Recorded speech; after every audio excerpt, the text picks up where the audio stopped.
Ya, napiter itu ya saudara kita juga, bro. Saudara gue juga.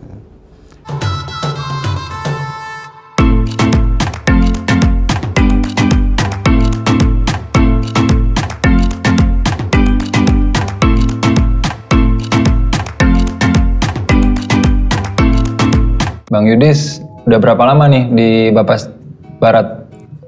Gue di Bapas Jakarta Barat itu dari 2019. Berarti udah jalan 3 tahun. 3 tahunan ya. Sebelumnya di? Sebelumnya di Lapas Cipinang. Itu dari 2006. Buset. Baru pindah tuh di 2019. Di Cipinang selama itu berarti lu pengalaman? Wah, udah megang macam-macam narapidana dari Udah lihat semua lu ya berarti ya? Semua. Wah. Dari yang kasusnya stut, kasusnya Stut tuh apa? Stut tuh apa? cabul. Oh, aduh bahasanya. Jadi yang narkoba, dari yang yang ada juga yang koruptor, korupsi, teroris. Nah, Bang Yudis jadi apanya nih? Nah, kebetulan kalau di Cipinang itu gue di bagian BIMKemas, bimbingan kemasyarakatan. Itu ada di bawah bidang pembinaan narapidana. Kerjanya ngapain Bang? Kalau di BIMKemas itu kita sebagai pengelola pembinaan kepribadian yang ada di lapas. Jadi mulai dari kegiatan-kegiatan pembinaan kayak pramuka, olahraga, pembinaan rohani, macam-macam lah pokoknya. Nah, lu udah lihat banyak kasus dari WBP tuh, yang paling menarik buat lu apa tuh? Yang paling menarik sih kalau buat gue yang teroris ya. Teroris? Kenapa tertarik teroris? Teroris itu kayak ada tantangan tersendiri. Jadi bisa berbaur sama teman-teman ini, bisa berbaur sama kelompoknya mereka gitu ya. Kita bisa menyelami kenapa sih teman-teman ini punya pemahaman kok nggak sesuai dengan yang lain, yang umum gitu. Sama, gue juga tertarik sih sama ngebahas yang teroris nih. Nggak apa-apa nih kita nih? Ya nggak apa-apa. Lo kenapa bro tertarik sama teroris? Kebetulan waktu gue kelas 2 SMP, itu gue lagi di Bali. Pas bom Bali pertama. Bali yang pertama ya? Itu gue di situ. Di Legian? Ya enggak, kalau di Legian gue udah di Sanglah. Gue di Denpasarnya, itu kayak sekitar 10 kilo lah di situ. Tapi suaranya kedengeran. Sampai situ kedengeran? Sampai situ. Pas lagi malam-malam tuh, gue masih inget lagi chattingan pakai SMS tuh kan. Tiba-tiba ada bunyi dem. Pikir ban pecah apa-apa kan deket jalan. Atau pas lihat di Bali TV. Oh langsung tayang tuh saat itu? Iya, habis. Setelah dewasa, gue juga ada sempat punya kesempatan ngobrol sama Nasir Abbas. Oh pernah, Nasir Karena Abbas itu. waktu zaman gue kuliah, buat tugas. Itu pentolan dia?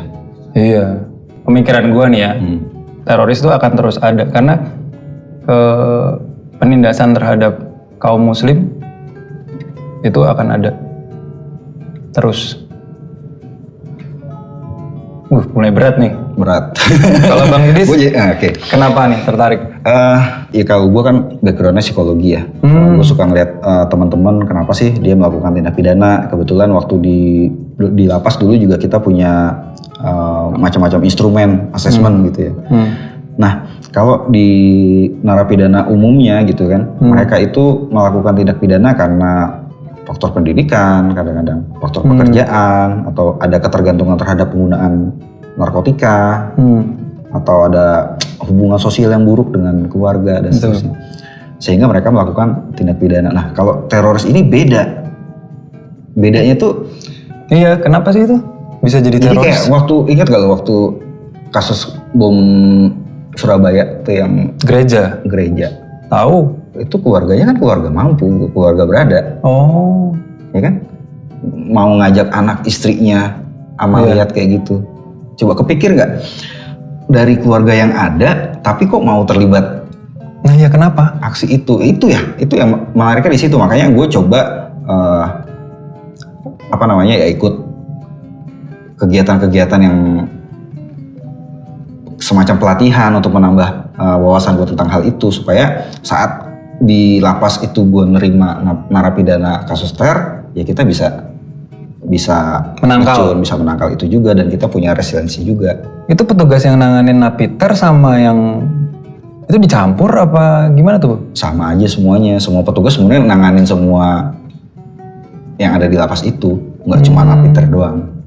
Ya paling adalah petugas jaga khusus, ya karena kalau waktu gue di lapas itu sel buat napiter itu tersendiri.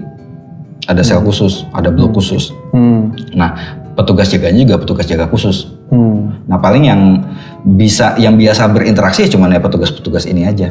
Yang lain-lainnya ya umumnya sih ya mending nggak kenal lah mungkin. Ya mungkin ada beberapa juga yang kalau misalnya napiternya enak, asik, ya mereka juga ngobrol juga. Tapi kebanyakan napiter juga di dalam ya ada juga yang sedikit menjauhi petugas. Ya tugas gue di sana sebagai fasilitator, sebagai penghubung antara si napiter sama petugas gitu ya. Kadang-kadang kita misalnya dari pimpinan punya kebijakan mau bikin kegiatan apa, terus mau melibatkan semua narapidana tanpa terkecuali termasuk si napiter. Ya bagaimana keinginan itu bisa sampai ke mereka ya itu lewat orang-orang yang tertentu aja, nggak semuanya bisa masuk ke situ ya. Salah satunya gua yang nyampein itu ke teman-teman. Nah Bang Yudi sendiri melihat napiter tuh seperti apa tuh Bang? Ya napiter itu ya saudara kita juga bro, saudara gue juga. Gue muslim ya, dan kebanyakan napiter yang ada di lapas saat ini itu memang mayoritasnya muslim. Kenapa kok bisa sampai teman-teman gue ini mereka pilih aksi yang beda lah dari yang lain gitu kan. Jadi gue tuh pengen tahu sih apa yang jadi motifnya mereka sih gitu. Kenapa harus lo terlibat suatu kegiatan yang itu bertentangan dengan aturan yang ada? Kenapa harus mempertaruhkan risiko diri lo sendiri sama keluarga untuk bertahan di kelompok itu gitu? Apa sih yang jadi motif lo? Motivasinya apa? Gitu? Ya apa? Ya kalau misalnya dilihat macam-macam. Cuma kebanyakan tujuannya ya satu, mendirikan negara Islam. Itu yang udah nggak bisa ditawar-menawar. Di Indonesia itu nggak bisa ditawar. Sembari minum dulu Bang. Oke bro. Belum dibuka tuh.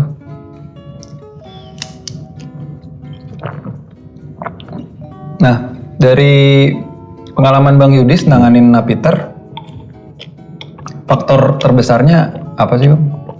Yang jelas, yang mereka yakini bahwa kalau lo mau jadi orang Islam, mau jadi Muslim, ya lo harus secara kafah, nggak bisa setengah-setengah. Termasuk, ya bukan cuma sekedar ibadah. Jadi agama itu buat mereka kan, dia mengatur segala sendi kehidupan kita gitu loh. Bahkan bagaimana cara bernegara.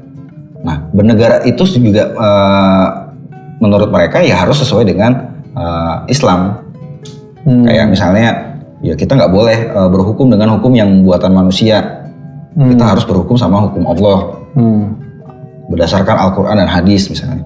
Sedangkan yang dipakai di negara kita misalnya ya Indonesia pakai undang-undang dasar misalnya, pakai KUHP, pakai ini itu kan buatan manusia. Nah itu nggak sesuai buat mereka, itu nggak bisa mereka terima. Jadi bagaimana caranya mereka itu bisa memiliki wilayah, punya negara yang berdasarkan Islam supaya mereka bisa menjalankan Islam secara kafah itu tadi. Nah di Indonesia sendiri teroris makin banyak atau makin berkurang? Teroris itu sekarang yang gue tahu ya makin banyak ya sel-selnya.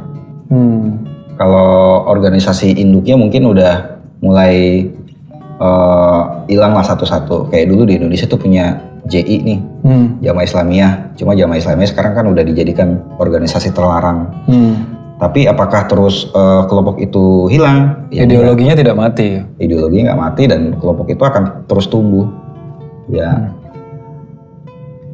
patah satu tumbuh 1000, macam-macam. Nah kadang-kadang juga yang bikin heran itu saat ada juga napiter-napiter ini yang mereka melakukan aksi itu secara sendiri-sendiri. Mereka bukan bagian dari kelompok tapi mereka juga melakukan aksi terorisme. Lone wolf. Nah itu yang kayak gitu tuh. Itu nyiriinnya gimana sih Bang Yudis? Banyak sih bro. Banyak caranya, banyak cirinya. Banyak cirinya. Gimana Jadi, tuh? Salah satunya misalnya saat lo punya tetangga misalnya. tetangga lu lihat tuh kelihatannya Normal. religius dari religius. sikap, dari penampilan. Dia pakai baju yang ya religius lah, pakai jubah, celananya panjangnya di atas mata kaki, tapi dia nggak mau sholat berjamaah di musola-musola sekitar. Dia lebih milih sholatnya di tempat lain gitu.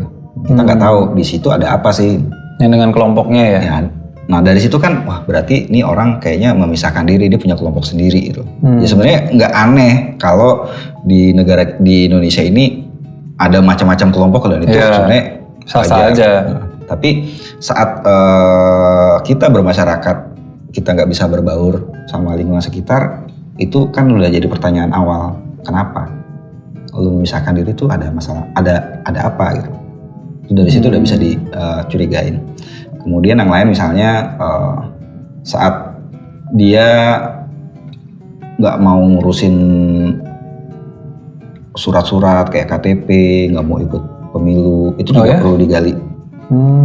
Karena bikin KTP atau apa itu berarti kan dia mengakui Indonesia ini emang pemerintahan yang sah dan lo harus patuh sama aturan. Padahal mereka mempunyai pemikiran yang bertentangan dengan itu.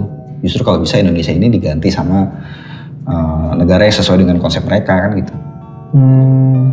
Nah di Bapas Barat sendiri kan Bang Yudi jadi PK ya? Sekarang menjadi PK ya. Nah itu nanganin Napiter juga gak? Jadi pernah Kak Bapas itu waktu itu nunjuk gua untuk melakukan litmas ke Napiter. Ada 2 orang. Itu dia kasus yang pertama, sebenarnya dia jaringannya tuh jaringan JAD Jamaah Ansarut Daulah, itu afiliasinya ke ISIS yang di Irak. Ya kita harus tahu dulu profil yang bersangkutan kan, kita harus kenal dulu siapa dia, baru kita cari tahu kemudian apa sih yang jadi kebutuhan pembimbingan buat dia gitu, pembinaan buat dia. Dia itu petugas lapas itu kirim permintaan litmas, napinya itu kasusnya teroris. Jadi kita datang ke sana, kita wawancara.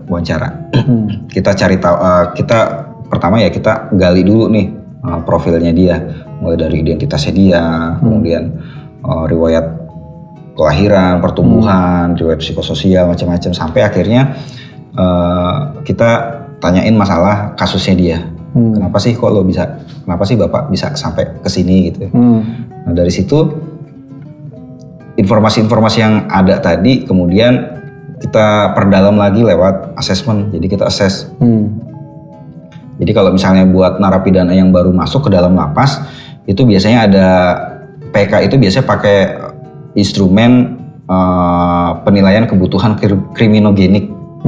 Jadi untuk mengetahui faktor-faktor apa sih yang mempengaruhi seseorang sampai melakukan tindak pidana. Nah kalau untuk Napiter sendiri itu selain instrumen penilaian kebutuhan kriminogenik, itu ada tambahan lagi instrumen lain. Ya ada tambahan lagi, ada namanya instrumen penilaian kebutuhan pembinaan narapidana risiko tinggi kategori teroris. Nah kalau yang kriminogenik ini lebih bersifat umum, kayak misalnya apa sih yang tadi gue cerita, masalah pendidikan dan sebagainya. Nah kalau yang ini lebih ke menjurus spesifik ke arah siternya itu. Jadi ada kayak misalnya sikap antisosial, sikap dia terhadap NKRI, ada minat, motivasi dan sebagainya, sampai dia melakukan tindak pidana itu. Nah baru dari situ kita lihat misalnya faktor yang tinggi sikap dia terhadap NKRI, misalnya dia menganggap NKRI itu negara yang nggak sesuai dengan syariat dan harus diperangi. Nah bagaimana kemudian PK memberikan rekomendasi kira-kira kalau orang seperti ini terus kita kasih pembinaan seperti apa? Ya kan? Nah ya tugas gue saat itu bikin case plan, kemudian kita masukin kita sampaikan ke dalam laporan kita itu kira-kira program apa sih yang paling tepat. Salah satunya kalau saat itu yang narapidana yang gue litmas ini, dia tinggi di motivasi dia, sama di sikap terhadap NKRI.